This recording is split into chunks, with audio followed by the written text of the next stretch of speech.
ভেবে দেখুন, কিছু মানুষ আছে যারা খুব কম সময়ে জীবনে প্রচুর উন্নতি করে ফেলছে। আবার কিছু মানুষ একই জায়গাতে থেকে যাচ্ছে এবং সেটাকেই তারা তাদের জীবন হিসাবে মেনে নিয়েছে। এই নয় যে তারা পরিশ্রম করছে না, তারা পরিশ্রম করছে, কিন্তু সঠিকভাবে তারা কিন্তু সেইভাবে সফল হচ্ছে না। সফল হওয়াটা যেন তাদের কাছে একখানা বড় স্বপ্ন হয়ে দাঁড়িয়েছে।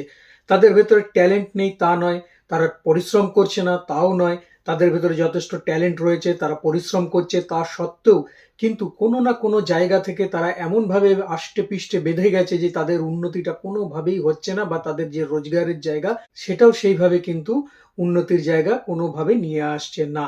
ট্যালেন্ট থাকাটা জীবনে জরুরি, পরিশ্রম করাটা আরো বেশি জরুরি, কিন্তু তা সত্ত্বেও যদি সফলতা না আপনার জীবনে আসে, তাহলে কিছু তো একটা রহস্য আছে যেখান থেকে আপনাকে আটকে দেওয়া হচ্ছে, বা যেই জায়গাটা আপনি কোনোভাবে পার করতে পারছেন না, ফলেই আপনার হাতে অধরা থেকে যাচ্ছে আপনার জীবনের স্বপ্ন এবং সফলতা। ঠিক ধরেছেন। এই সিক্রেট কোড হলো হচ্ছে আপনার মাইন্ডসেট। অর্থাৎ আপনার মাইন্ডসেট যদি ঠিক মতো না থাকে, তাহলে পরে আপনি হাজারো পরিশ্রম করুন, হাজারো ট্যালেন্ট আপনার ভেতরে থাকুক, কিন্তু আপনি আপনার পরিশ্রম বা ট্যালেন্ট দিয়েই শুধুমাত্র আপনার সফলতার জায়গাকে ধরতে পারবেন না।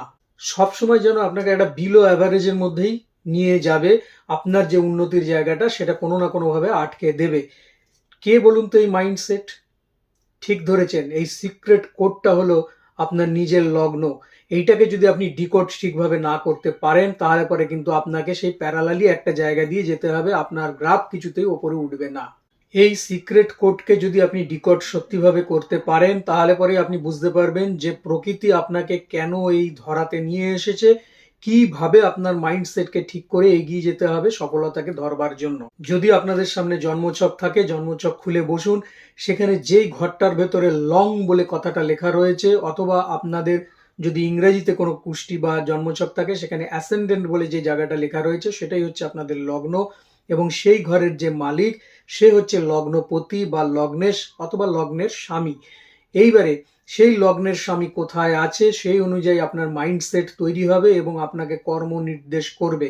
যদি একদম নতুন আপনি হয়ে থাকেন, তাদের বোঝার জন্যই এটা বললাম। যদি আপনি মনে করেন যে এই বিষয়গুলো সম্পর্কে আরো জানতে পারবেন, তাহলে পরে আপনারা বিএস ইনস্টিটিউট অফ অ্যাস্ট্রোলজি, আমার যে ওয়েবসাইট রয়েছে, আমার ইনস্টিটিউটের যে ওয়েবসাইট আছে, সেখানে আপনারা যেতে পারেন। সেখানে একদম রেডি করা কোর্স রয়েছে, বেসিক এবং অ্যাডভান্স দুটো ক্ষেত্রে অ্যাস্ট্রোলজির সমস্ত কিছু ডিটেলসে আপনি ওখানে পেয়ে যাবেন। ডেসক্রিপশন বক্সে আমি সব দিয়ে দেবো, সেখানে গিয়ে সেই লিঙ্কে গিয়ে আপনি ক্লিক করলে পেয়ে যাবেন। সম্পূর্ণ প্রত্যেকটা মডিউল অনুযায়ী ভিডিও করা রয়েছে এবং তার সাথে রয়েছে প্রশ্ন উত্তর। প্রত্যেকটা প্রশ্ন উত্তর আপনি যদি কমপ্লিট করতে পারেন, পেয়ে যাবেন একটা প্রফেশনাল সার্টিফিকেট, যেটা দিয়ে আপনারা আপনাদের প্রফেশনকে এগিয়ে নিয়ে যেতে পারবেন, এবং এইটা লাইফ টাইম অ্যাক্সেস থাকবে আপনাদের কাছে, সাথে পিডিএফ থাকবে, সেটাকেও আপনারা ডাউনলোড করতে পারবেন।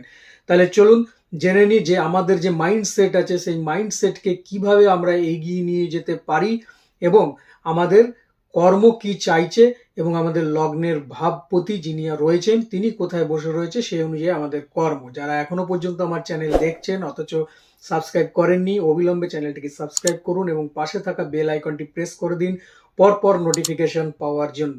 যদি দেখা যায় যে আপনাদের লগ্ন স্বামী লগ্নেই বসে রয়েছে, তাহলে পরে কিন্তু আপনার পার্সোনালিটিকে উচ্চতায় নিয়ে যাওয়ার জন্য আপনি কোনো মানুষকে পাবেন না। আপনি ওয়ান ম্যান আর্মি হবেন। আপনাকে আপনারটা নিজেই করতে হবে এবং প্রকৃতি থেকে বা সব পরিবেশ থেকে সমস্ত কিছু দেখে নিজেকে ইম্প্রোভাইজ করতে হবে। সেটা করে করেই আপনাকে সামনের দিকে এগোতে হবে, তাহলে পরেই আপনার সফলতা কিন্তু নিশ্চিত। সত্যি কথা বলতে গেলে পরে যেখানে যেরকম বদল দরকার, সেখানে ঠিক সেরকম বদলই আপনারা করে নিতে পারবেন এবং আপনারা আপনাদের নিজেদের মর্জির মালিক হন। সেই জায়গাটা একদম সুনিশ্চিত। কেউ আপনাকে জোর করে কোনো কাজ করিয়ে নিতে পারবে না, কেননা আপনি আপনাকে নিজেকে তৈরি করতে আপনি বদ্ধপরিকর থাকেন।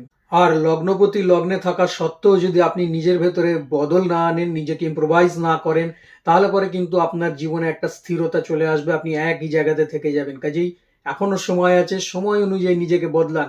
সমাজ কি চায়, আপনার পরিবার কি চায়, আপনার কর্মজীবন কি চায়, প্রত্যেকটা ক্ষেত্রে প্রত্যেকটা মুহূর্ত নিজেকে ভেঙে নতুন করে বদলান এবং নিজেকে তৈরি করুন। তাহলে পরে দেখবেন আপনার সফলতা আপনি নিজেই বুঝতে পারবেন যে কোন প্রক্রিয়াতে কিভাবে এগোচ্ছে। এটাই হচ্ছে আপনার মাইন্ডসেট।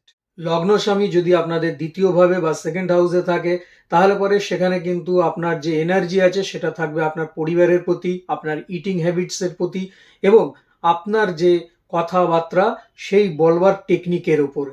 তাহলে পরে বোঝাই যাচ্ছে যে আপনার পার্সোনালিটি লেভেল তৈরি করতে গেলে পরে সেখানে পরিবারের কারোর না কারোর হাত থাকবে, তার সঙ্গে থাকবে আপনার যে খাওয়া দাওয়ার যে প্রভাব সেটাও। কেন অনেকে আছে দেখবেন খুব রেগে গেলে পরে খেতে ভালোবাসে, বা খুব চিন্তার মধ্যে থাকলে পরেও সে খেতে ভালোবাসে, আবার এক এক সময় মনে হয় যে সে কিছুই খাবে না, না খেয়ে চুপচাপ বসে থাকবে। বা কখনো কখনো এরকমও দেখা গেছে যে সে প্রচন্ড চিন্তায় রয়েছে, নানান রকম দুর্ভাবনা তার রয়েছে, কোনো একটা খাওয়ার তার মন চাইছে যে এটা খাবো, যদি সে সেটা খায় তাহলে পরে সেটা সে সমস্যার সলিউশনটা বার করতে পেরে যায়। কাজে ইটিং হ্যাবিটটা কিন্তু এখানে ভীষণভাবে কার্যকারী। তার সাথে সাথে হচ্ছে বলার ব্যাপারটা। আপনি যে কোনো জায়গায় যাবেন, যে কোনো কিছু করবেন, সেখানে আপনার যে কথা বলার টকিং পাওয়ার সেটা যদি ঠিকমতো থাকে তাহলে পরেও কিন্তু আপনার এগিয়ে যাওয়ার জায়গা তৈরি হবে। এটাই কিন্তু আপনার মাইন্ডসেট। এই তিনটে বিষয়কে মাথায় রাখবেন।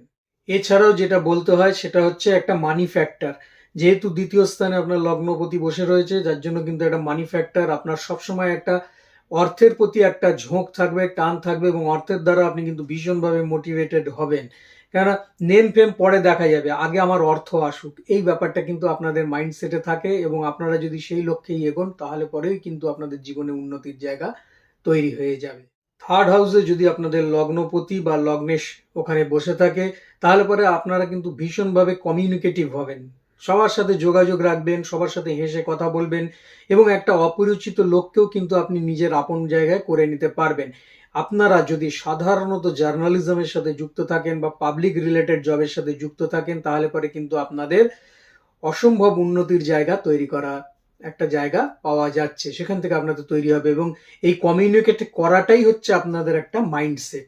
তবে এর বিপরীতে হাঁটলে পরেই কিন্তু মুশকিল, তাহলে পরে আপনাদের যে উন্নতি বা যে গ্রোথ আছে সেটা কিন্তু ধীরে ধীরে নিচের দিকে নামতে থাকবে বা বিলো অ্যাভারেজ হয়ে যাবে। তার জন্য সবসময় কোনো একটা জায়গাতে বসে থেকে কাজ আপনাদের হবে না, বা এক জায়গায় বসেই সমস্ত জীবন আপনার চলবে না।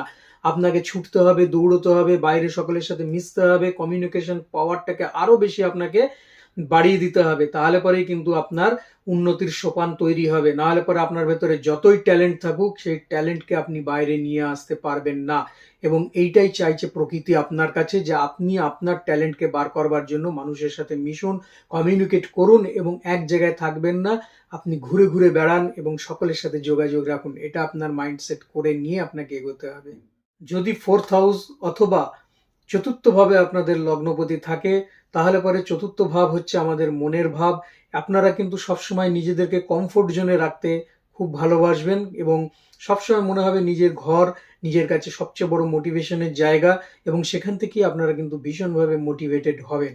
চতুর্থ ভাব যেহেতু স্থায়ী প্রপার্টির জায়গা, তাই আপনাদের টোটাল এনার্জি কিন্তু লেগে যাবে হচ্ছে স্থায়ী প্রপার্টির ক্ষেত্রে। অর্থাৎ চিন্তা ভাবনা আপনাদের থাকবে যে আমাকে স্থায়ী প্রপার্টি করতে হবে, এক বা একের অধিক, সেই জায়গাটা, এবং আপনারা ভীষণভাবে ইমোশনাল হবেন।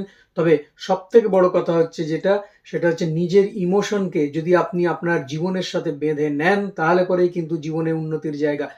ইমোশন সবসময় খারাপ হয় না, ইমোশন কিছু কিছু ক্ষেত্রে কাজেরও হয়। কাজেই এই জায়গাটায় ইমোশনকে যদি আপনারা বেঁধে নিয়ে এগোতে পারেন, তাহলে পরে আপনাদের জীবনে কিন্তু উন্নতির জায়গা তৈরি। আপনাদের লক্ষ্যকে পূরণ করতে গেলে পরে নিজেকে বেশি কোয়ালিটি টাইম দিতে হবে, নিজের জন্য বেশি টাইম বার করতে হবে, তাহলে পরেই কিন্তু সেই জায়গাগুলোকে আপনি ধরতে পারবেন এবং লক্ষ্যে পৌঁছতে পারবেন। আর যদি নিজেকে কোয়ালিটি টাইম না দেন, নিজের জন্য কোনো সময় না রাখেন, তাহলে পরে কিন্তু আপনার উন্নতির জায়গা ব্যাকের দিকে আসতে থাকবে এবং আপনার যে উন্নতির সেটা একটা জায়গায় এসে স্থির হয়ে যাবে। আপনাদের লগ্নপতি বা লগ্নের যদি পঞ্চম ভাবে থাকে, তাহলে পরে নেম ফেমের প্রতি ভীষণভাবে আকর্ষিত হয়। পয়সা পরে দেখা যাবে, কোনি আগে আমার পরিচিতি, আমার সম্মান, আমার নেম ফেম, এই জায়গাটা ভীষণভাবে দেখা যায় এবং তাদের কর্মের সাথে সাথে তাদের প্রশংসা করাবারও কিন্তু একটা জায়গা থাকে।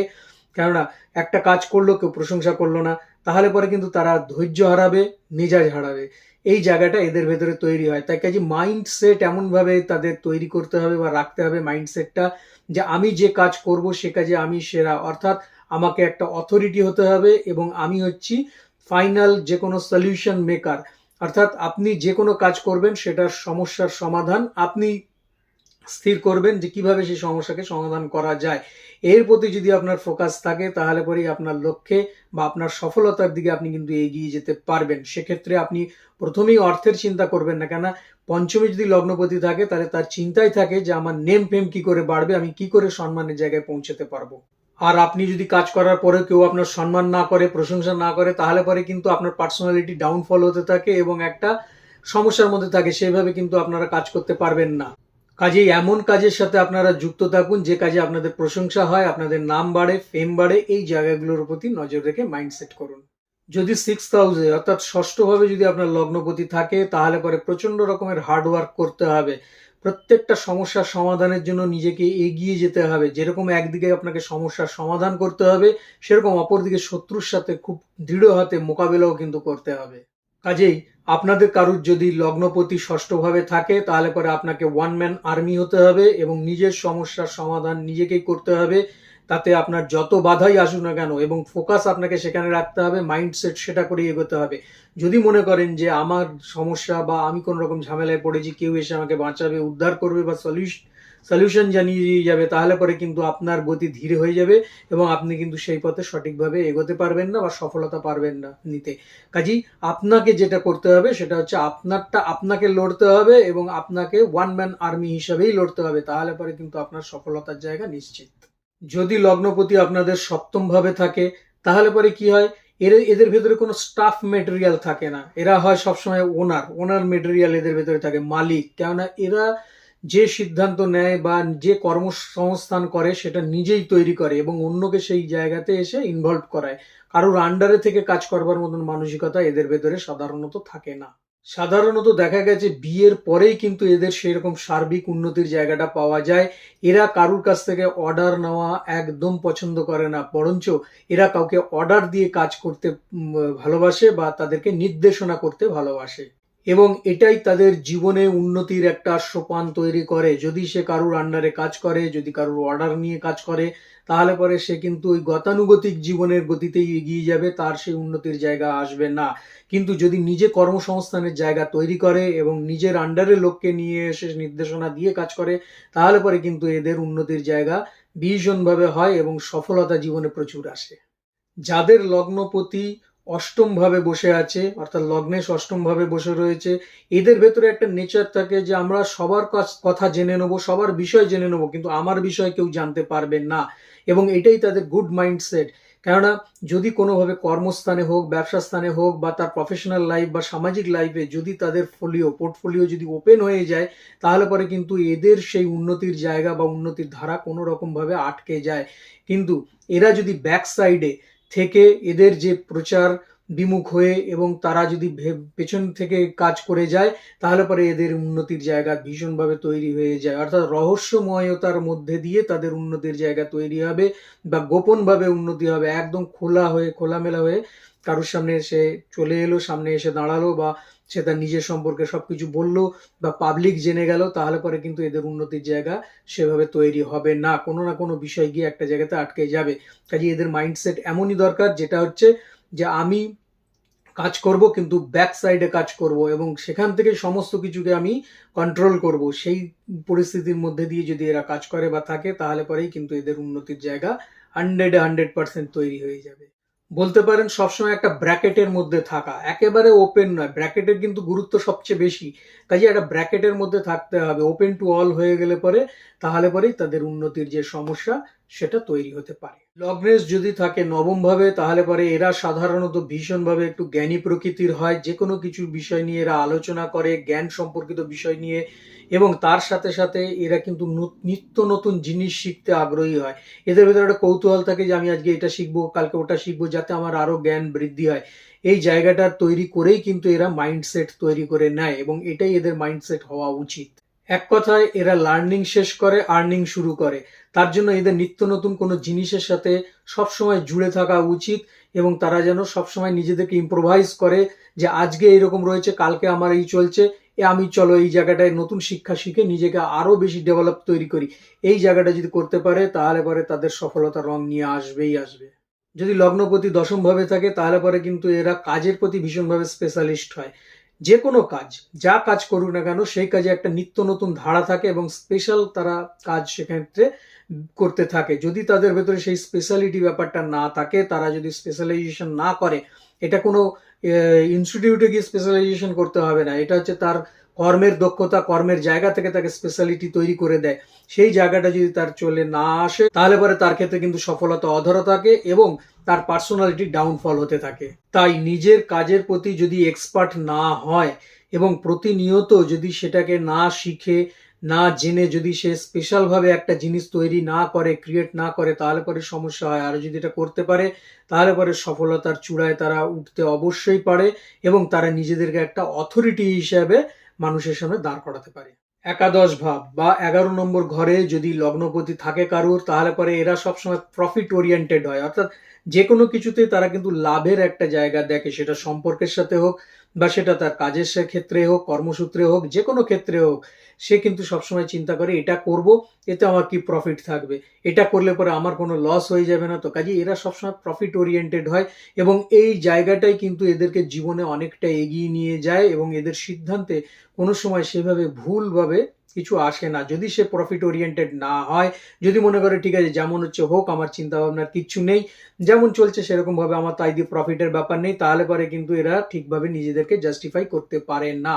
কাজেই সবসময় এদেরকে সেই প্রফিট ওরিয়েন্টেড এর মধ্যে দিয়েই মাইন্ডসেট রাখতে হবে এবং তাহলে পরে সফলতার জায়গা আসতে পারবে তারা। এবং এই জাস্টিফিকেশনের জন্যই কিন্তু টু বিল্ড দেয়ার পার্সোনালিটি, তারা কিন্তু তাদের পার্সোনালিটিকে বিল্ড করতে পারবে এবং তারা জীবনের পথে সুন্দরভাবে এগোতে পারবে।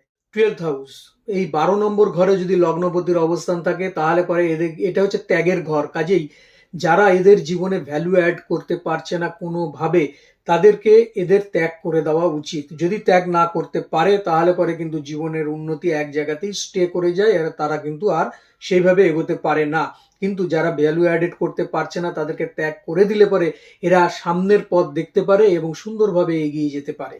অর্থাৎ আইসোলেশনে থাকা, দূরে থেকে কাজ করা, গৃহ থেকে অনেকটা দূরে গিয়ে কাজ করা, বা যেখানেই দেখবে কোনো শেখার জিনিস রয়েছে সেখানেই আসন পেতে বসে যাওয়া এবং শিক্ষাকে গ্রহণ করা, এই বিষয়ের ভেতরেই যদি তাদের মাইন্ডসেট থাকে, তাহলে পরেই কিন্তু এদের জীবনের উন্নতির জায়গা আরো বেশি তৈরি হয় এবং এরা যদি সেই জায়গা থেকে পিছিয়ে আসে, এদের সফলতার জায়গাও কিন্তু সেভাবে পিছিয়ে আসবে এবং তারা একটা গতানুগতিক জীবনের মধ্যে দিয়ে তাদেরকে নিয়ে যেতে পারবে। কাজেই আপনার মাইন্ডসেট যদি আপনার ট্যালেন্ট এবং পরিশ্রমের সাথে মিশে যায়, তাহলে পরেই সফলতার জায়গা কিন্তু তৈরি হবে। অবশ্যই কমেন্ট করে জানাবেন যে আপনার লগ্ন লর্ড বা লগ্ন স্বামী বা লগ্নেশ কে এবং সে কোথায় বসে আছে। আজ এই পর্যন্তই। আগামী দিন আরো আরেকটি ভিডিও নিয়ে আমি আপনাদের সামনে উপস্থিত হব। ততক্ষণের জন্য সবাই ভালো থাকুন, সুস্থ থাকুন এবং অবশ্যই আমার চ্যানেলের সঙ্গে থাকুন। নমস্কার।